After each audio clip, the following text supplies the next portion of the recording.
We're working together was no accident.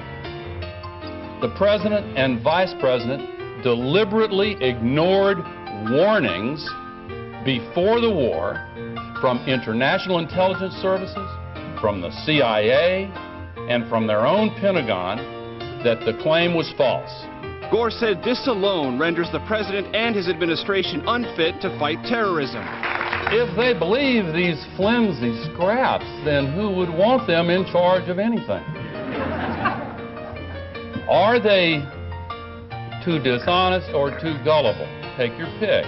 But the Gore who now dismisses Iraq's ties to terrorism bears no resemblance to the Gore of 1992. In the heat of that campaign, Gore accused the first President Bush of ignoring Saddam Hussein's ties to terror. When there were repeated incidents of terrorism in which Iraq had a part, terrorists operating openly in Baghdad, and repeated warnings from our national security people telling the Bush administration that Saddam was on a crash program to develop nuclear weapons, chemical weapons, and other weapons of mass destruction. Gore's attacks in this campaign year also ignore the Clinton Justice Department indictment in 1998 against Osama bin Laden, asserting that al-Qaeda, quote, reached an agreement with Iraq not to work against the regime of Saddam Hussein, and that they would work cooperatively with Iraq, particularly in weapons development.